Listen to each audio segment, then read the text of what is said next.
Ang kwento ni Tomby. Ang kwentong ito ay hango sa totoong buhay. Mula ito sa isa nating tagapakinig. Karanasan ito ni Gusto.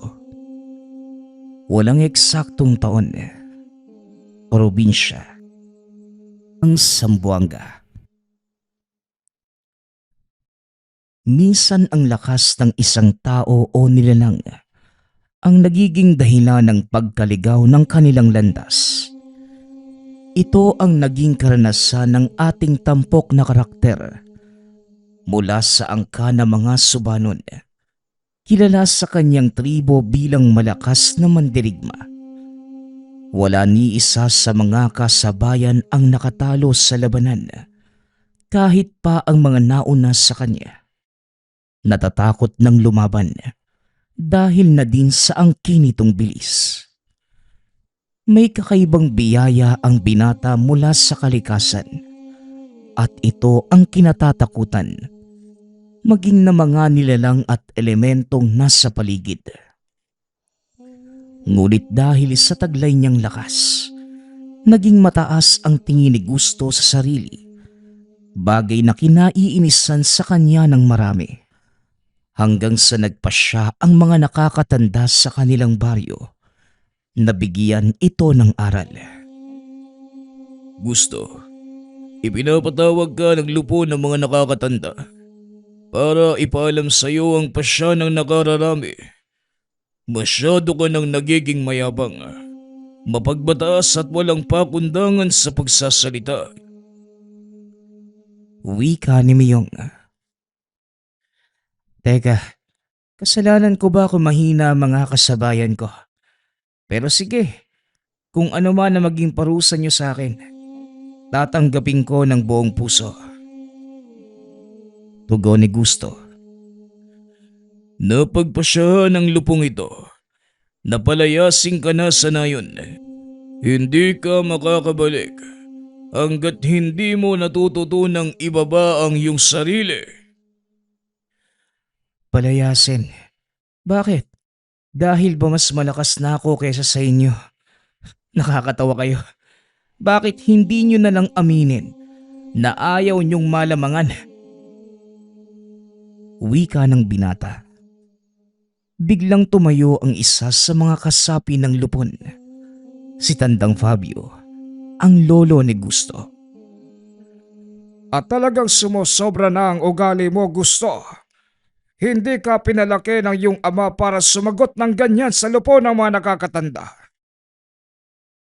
Wika ni Lolo Fabio. Pasensya ka na, Lolo. Pero sinasabi ko lang naman yung saloobin ko. At alam kong naiinggit ang mga kababata ko. Dahil ako ang tumanggap ng mutya ng agila mula kay ama. Na siyang pinakamalaking pagkakamali ni Duran.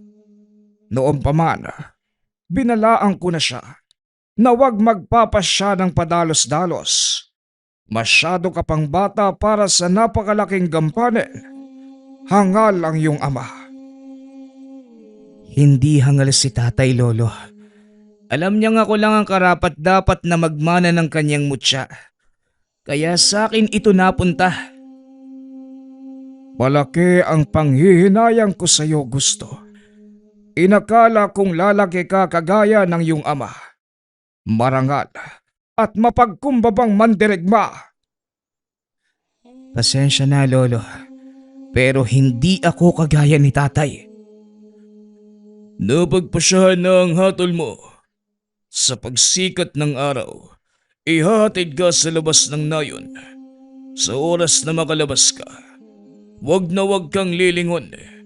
Ituring mong wala na ang nayong ito at wag kang babalik dito hanggat wala kang napapatunayan. Kung yan ang gusto ninyo, ngayong gabi mismo, aalis ako. Wika ni Gusto. Akmang lalabas na sana ito ng bulwagan, ngunit hinarang siya ng mga bantay. Pasensya na, pero hindi ka makakaalis hanggat hindi sumisikat ang araw Alam mo ang kaugalian. Manatili kang nakakulong hanggang kinabukasan. Wika ni Tandang Fabio. Dinala ng mga bantay si Gusto sa kubo nito at doon ikinulong. Hindi man ipinapakita ng binata, ngunit masama ang loob nito sa naging pasya ng mga nakakatanda. Alam ni Gusto na mali ang naging asal niya at pakikitungo sa mga katribo. Naging mapagmatas ito at ipinagmamalaki ang kakayanan. Ngunit gayunpaman, wala na itong magagawa pa dahil hindi na mababago pa ang pasya ng lupon. Habang nakakulong sa loob ng kubo at nagmumuni-muni, biglang pumasok si Lolo Fabio sa loob. Ano po ang ginagawa niyo rito? Hindi ba nakapagpasya na kayo? Wika ni Gusto. Oo, bilang kasapi ng lupon. Nakapagpasya na ako ngunit bilang lolo mo, alam mong hindi ko din gusto ang mga nangyayari. Saan ba ko nagkulang sa'yo, Gusto? Tugon ni Lolo Fabio. Hindi ikaw ang nagkulang, Lolo. Ako po. Pero wala na ako magagawa pa eh. Dahil hinaharap ko na yung bunga ng aking mga pagkakamali. Alam mo, Apo, simula nang mamatay ang iyong ama, ako na ang nag-alaga sa'yo.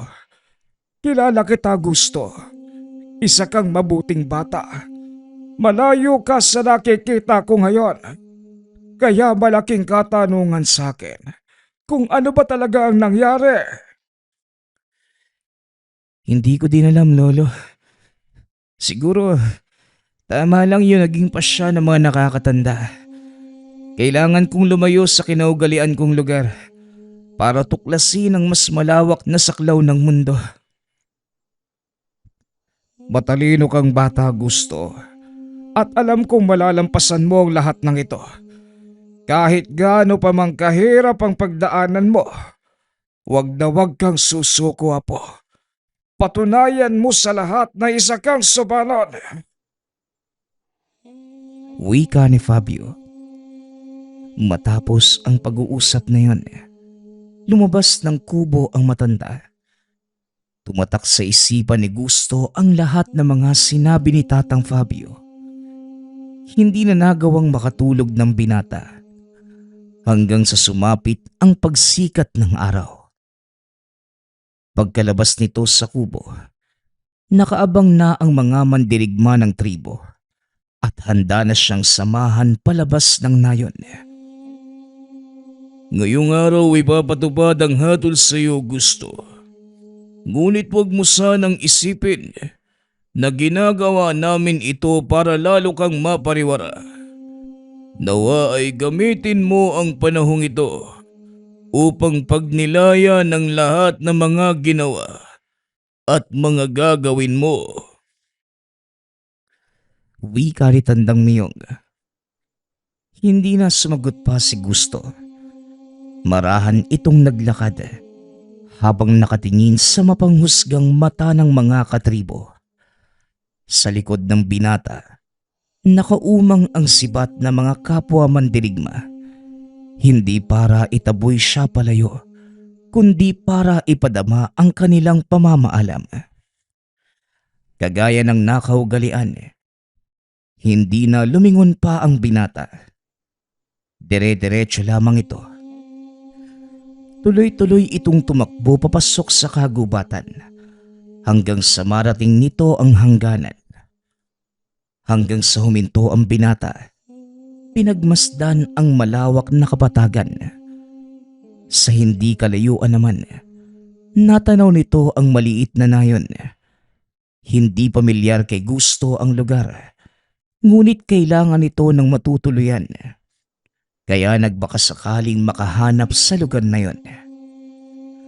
Pagkapasok pa lamang ng binata sa mismong nayon, napansin na nito ang mga kalalakihang nakupo sa gilid.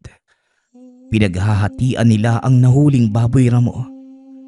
sa isip-isip ni Gusto. Mangangaso ang mga ito. Nagpatuloy lang sa paglalakad ang binata hanggang sa makaamoy ng nilulutong pagkain. Nakaramdam ng gutom ang binata, kaya sinundan ito ang pinanggagalingan ng samyo. Hanggang sa nakarating si Gusto sa bandang likod ng mga kabahayan at nakita ang litsyong usa na nakasalang sa baga.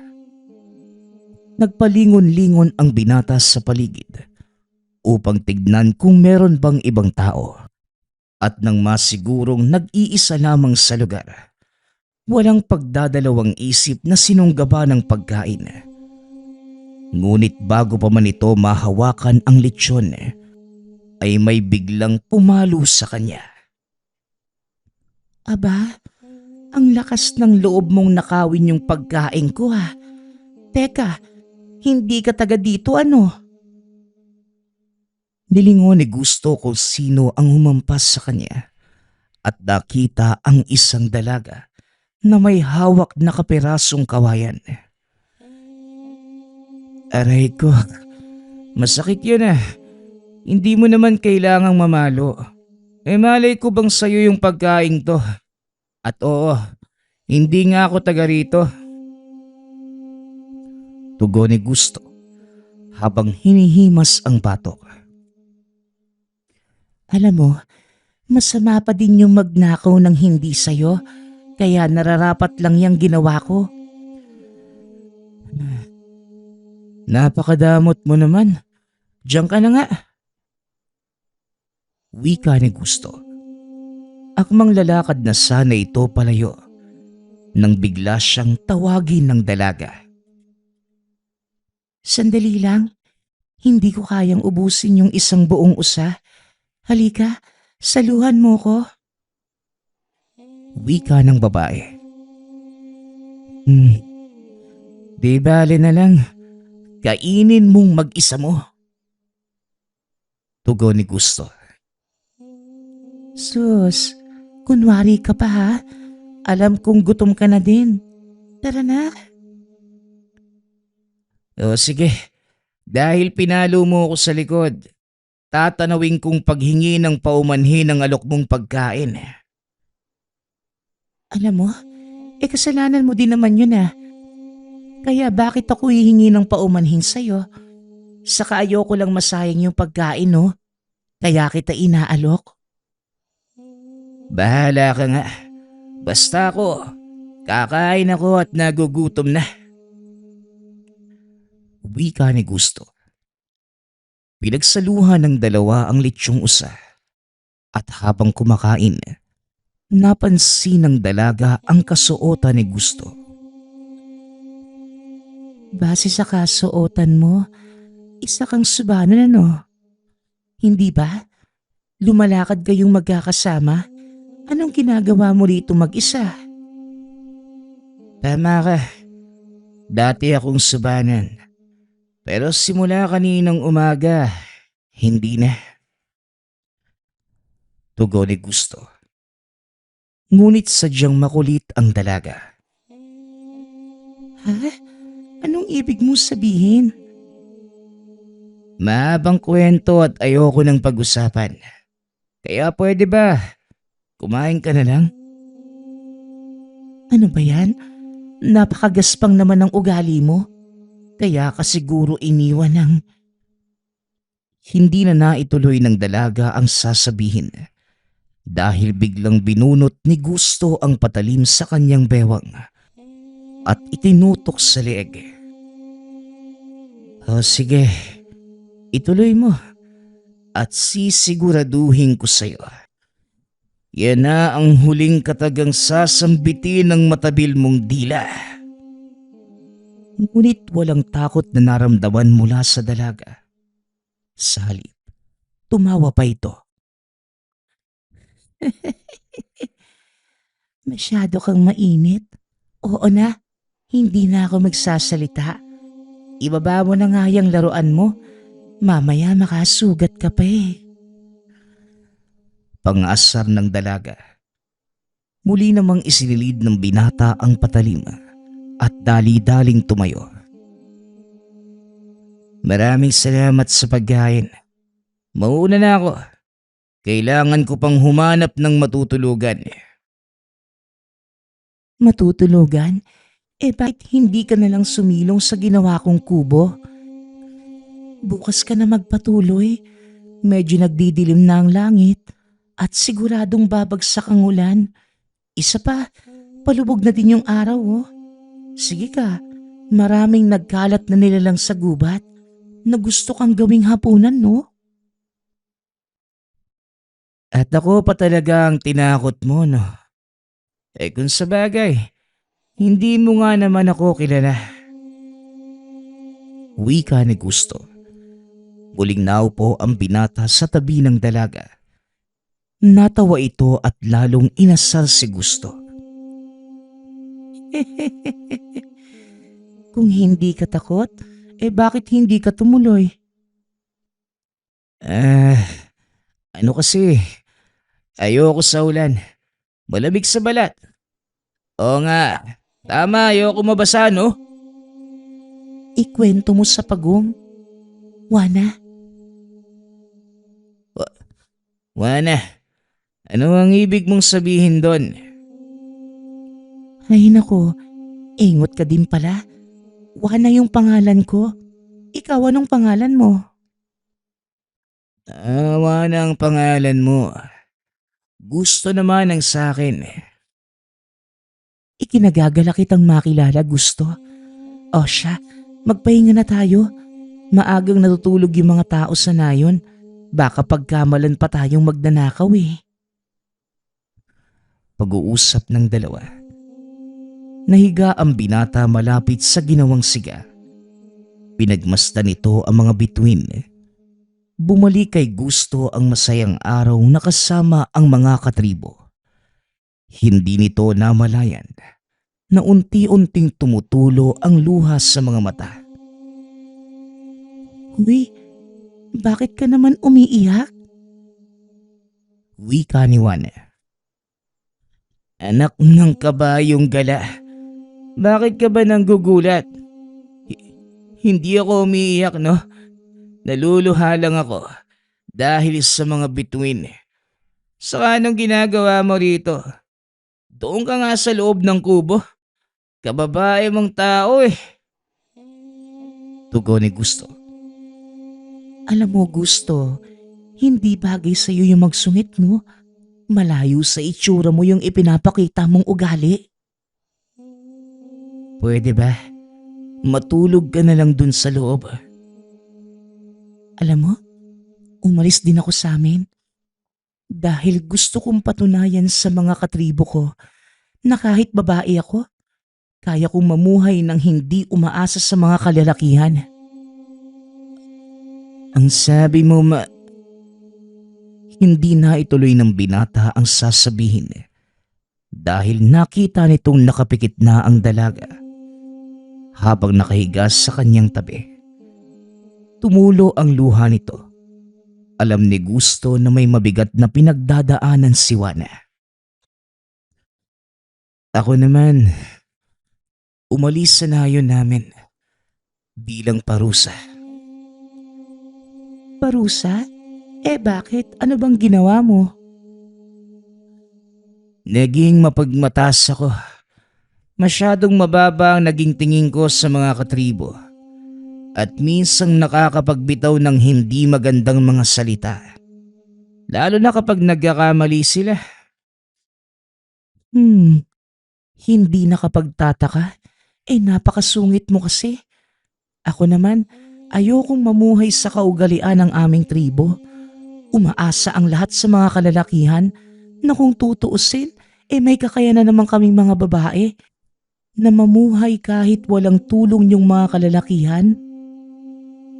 Mapagmataas ka din pala kagaya ko eh. Siguro nga pinag-adya ng may likha na magsama tayo. Huwag ka nga masyadong kampante. Bukas, maghihiwalay na tayo no? Ngayong gabi lang dahil kailangan mo ng masisilungan. Ewan ko lang ha, pero may iba ako. Saan mo pala balak pumunta? Kahit saan, sa kanluran, silangan, o kung saan man ako dalhin ng mga paa ko. Baliw ka nga talaga. Paano kaya kung muling naputol ang sasabihin ng binata dahil nakita nitong tulog na ang dalaga? Tinanggal ni Gusto ang kanyang balabal upang ipangtakip sa katawan ni Juana. Matapos ay lumipat ito ng higaan. Kinabukasan, nagising ang dalawa sa ingay ng mga kalalakihan. Dali-daling tumayo si Gusto, ngunit naramdaman ito ang malamig na dulo ng sibat sa kanyang likuran. Huwag kang magtatangkang lumaban. Anong ginagawa niyo sa lugar na ito? Malaking pagkakamali ang pagtutok mo ng sibat sa likod ko, Ginoo. Sagutin mo lang ang tanong ko. Kung ayaw mong tumarak ang sibak na ito sa katawan mo. Uulitin ko, Ginoo. Malaking pagkakamali ang ginagawa mo. At kung ako sa'yo, ibababa ko na ang sandata ko at makikipag-usap ako ng maayos. O ba't inuutusan mo ba ako? Hindi mo ako kilala. Ako ang punong mandirigma ng nayong to. Ay nako, Kaya ayokong nakikiusap eh. wika ni Gusto. Biglang nawala ang binata sa paningin ng mga naroon at nang muli itong nagpakita, nasa likod na siya ng lalaking may hawak ng sibat. Nakatutok ang patalim sa leeg nito habang nakangiti. At paano kang nakapunta dyan? Hindi mo na kailangang malaman. Kaya ngayon, sabihin mo sa mga kasamahan mo, napakawala ng kasama ko. Utos ni Gusto. Sinunod naman ito ng mga kalalakihan. Matapos ay itinulak ni Gusto ang lalaki. Napadaan lamang kami sa nayong ito. Nagpahinga lamang sandali. Wala kaming masamang intensyon o anuman. Kung ganun, bakit hindi mo kagad sinabi? Para namang makikinig ka kung sasabihin ko sa'yo. Kung totoo ang sinasabi ninyo, maaari ka bang humarap sa aming pinuno? Yun lang naman pala eh. Juana, tara na! Wika ni Gusto. Sumama ang dalawa papunta sa tahanan ng pinuno ng nayon. Pagkarating doon, nakita ni Gusto ang matipunong lalaki. Pamilyar sa kanya ang taong yun. Sa nakikita ko, ikaw binata, mula ka sa angka ng mga sumanon. At ikaw naman dalaga, mula sa tribo ng Tagbanwa. Anong ginagawa niyong magkasama? Tama ho kayo. Mula nga ako sa angka ng mga subanon. Kung hindi ako nagkakamali, si Pinunong Sampin. At paano mo naman akong nakilala? Ako ang panganay na anak ni Duran, apo ni Fabio, ikalimang pinuno ng mga subanon. Minsan tayong nagkasama sa isang gubat para mangaso. Natatandaan na kita. Pero paslit ka pa lang ng mga panahong yun. Kumusta na ang iyong ama? Sa samang palad, wala na si ama.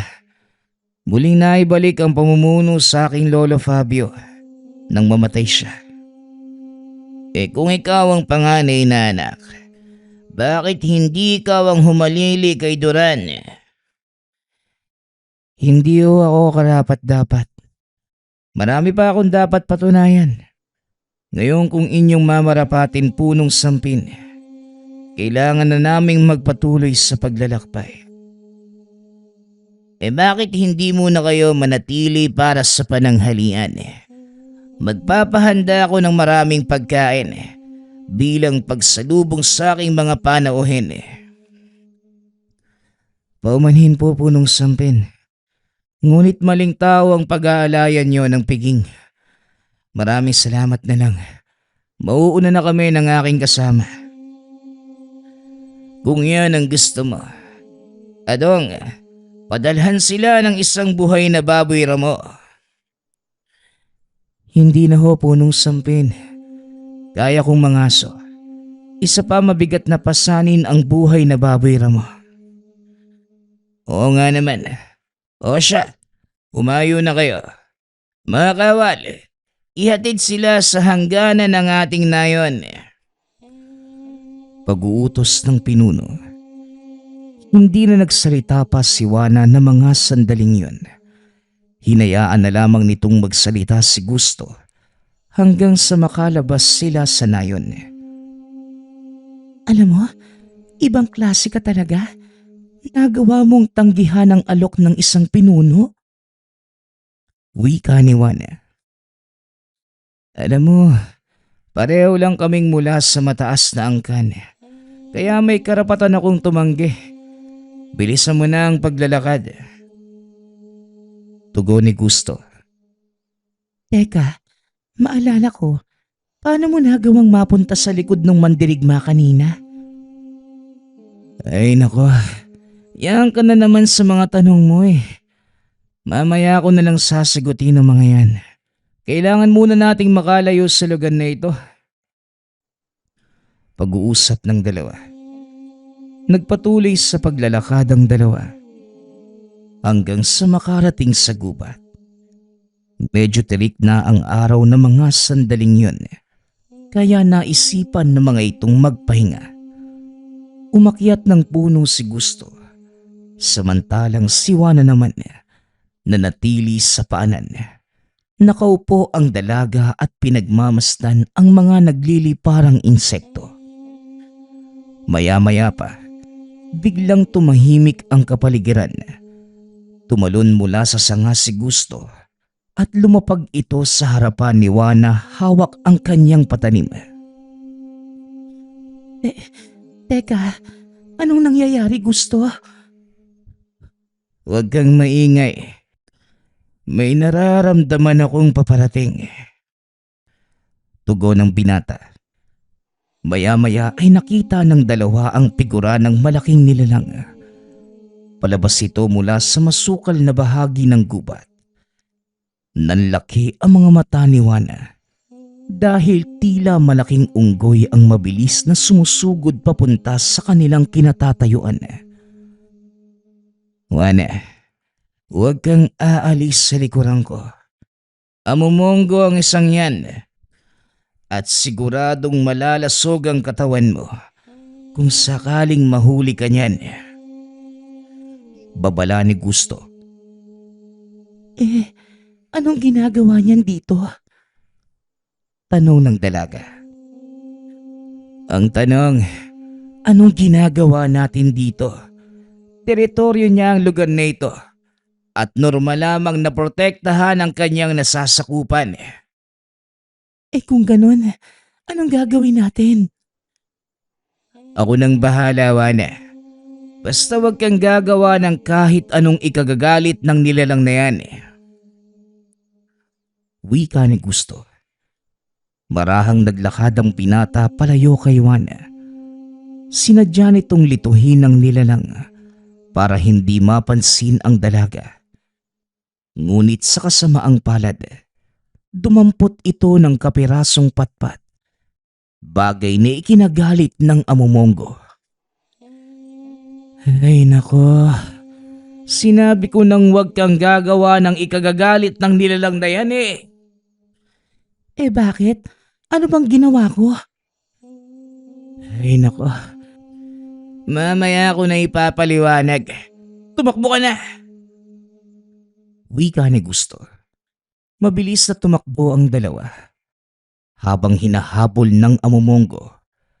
Sa kasamaang palad, napunta naman sila sa gilid ng matarik na bangin.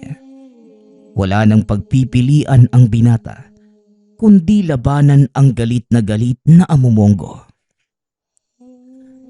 Kaibigan, ayoko sanang gawin to, pero wala na akong ibang maisip na paraan. Wika ni Gusto. Dali-daling sinalubong ni Gusto ang amumongo. Gamit lamang ang kamao. Pinagsusuntok nito ang nilalang hanggang sa tuluyan itong bumagsak. Kinuha ng dalawa ang pagkakataon upang tumakbo. Bakit hindi mo na lang tinapos yung nilalang na yon? Tanong ng dalaga. Hindi likas na marahas ang amumongo. Pinangangalagaan lamang nila ang kanilang teritoryo, kung saan sila nakatira. At bawat sanga, damo, bulaklak at halaman sa lugar na ito, pinangangalagaan nila. At yon ang dahilan kung bakit nagalit siya nang damputin mo ang sanga kanina. Pagpapaliwanag ni Gusto. Hindi na nagsalita pa si Juana dahil napagtanto nitong totoo ang sinasabi ng binata. Halos habulin ng dalawa ang kanilang hininga. Laking pasasalamat naman ng mga ito nang makalabas sila ng kagubatan. Nagpatuloy sa paglalakad si Gusto at Juana hanggang sa makarating sila sa isang nayon. Pinili ng mga itong pumasok upang pansamantalang makapagpahinga.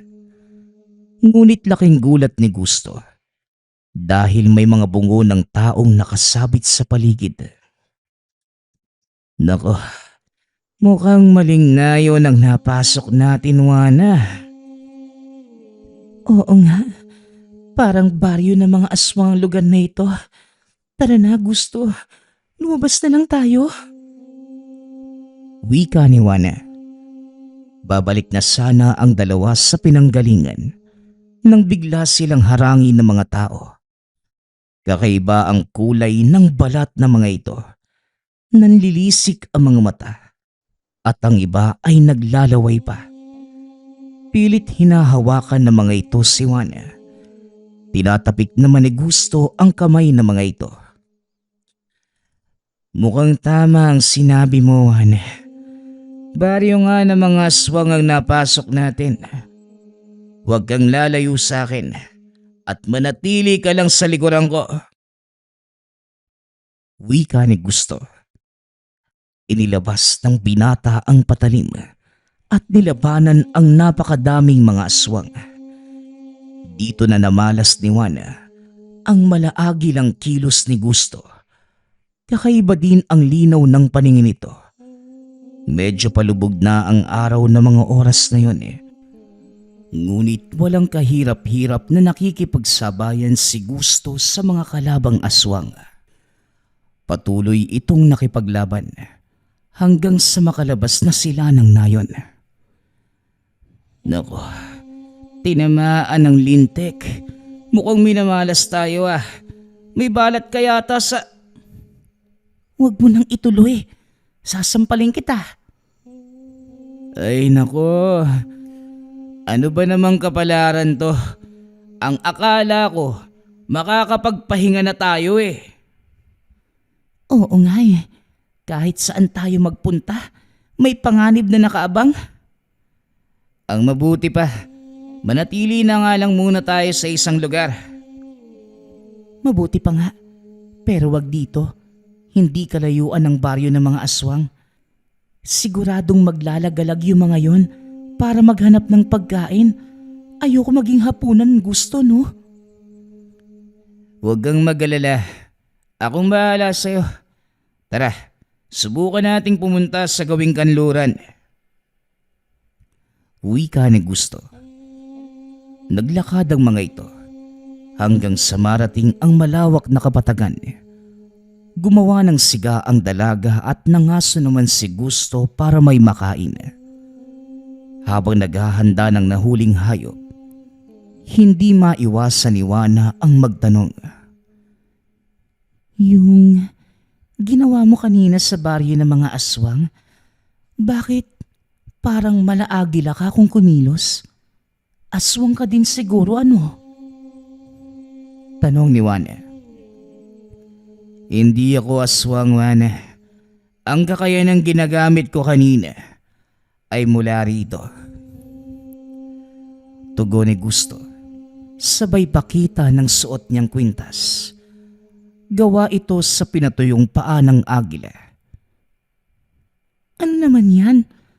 Paa ng manok? Muling tanong ng dalaga.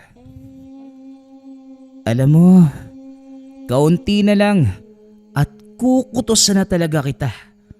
Mutya ng agila ang tawag dito, no? Mula sa aking ama. Kung paano niyang nakuha, hindi ko alam. Ipinasa niya lang ito sa akin bilang panganay na anak. Tugon ni Gusto. Kung ganon, nagkakaroon ka ng malaagilang kakayanan, kaya mo din bang lumipad? Gusto mo bang maranasan? O sige, paano ba? Di ahagis kita mula sa bangin na yan. Para kang timang kong magtanong no? Mukha ba akong may pakpak? Kakayanan lang ng agila ang nakuha ko. Hindi kasama ang paglipad. Malay ko ba? Pero ang lakas mo kanina. Parang humahanga na tuloy ako sa'yo. Tigilan mo na nga ako, Ana. Sige na, matulog ka na. At ako nang magbabantay. Pag-uusap ng dalawa. Nagpatuloy ang pagsasama ni Gusto at Juana sa loob ng mahabang panahon. Lingid sa kaalaman ni Gusto na unti-unting itinuturo sa kanya ni Juana ang pagpapakumbaba. Napapansin din ng binatang unti-unting nawawala ang pagiging bugnutin at kung minsan nakikita na lamang nito ang sarili na nakikitawa sa mga sinasabi ng dalaga. Ngunit ang sabi nga nila, lahat ng nagsimula ay merong katapusan. Isang umaga habang naghahanda sa paglalakbay, nilapitan ng ilang kalalakihan mula sa kanilang tribo si Gusto. Naisiparating ni Pinunong Fabio na maaari ka nang bumalik sa nayon natin. Nagbibiro ka balig, boss. Si Lolo, magpapasya na pabalikin ako. Yun ang utos ng mga nakakatanda. Sinusunod lang namin ang utos nilang maganap. Kilala ko si Lolo. Hindi niya ako ipapatawag ng walang dahilan. Kaya magsalita ka, Ligbos. Ano ang nangyayari ngayon sa nayon? Ikinalulungkot kong ibalita, Gusto. Ngunit wala na ang Lolo Fabio mo. Kailangang may humalilis sa kanya bilang pinuno. Kung hindi, mabubuwag ang ating tribo. Pag-uusap ng dalawa. Biglang natahimik ang binata. Pinagmasdan nito si Juana at nakaramdam ng awa. Sandali lang. Maaari niyo ba kaming iwanan? Masusunod, Gusto. Kagad namang umalis ang mga mandirigmang subanon. Kinausap naman ni Gusto ang dalaga. Paano ba yan, Juana? Pinababalik na ako sa aming nayon. Kung gusto mong sumama, pwede naman. Hindi na. Hindi nyo naman ako katribo Siguro, babalik na lang din ako sa aming tribo. Yan na ba ang totoo mong pasya? Oo naman.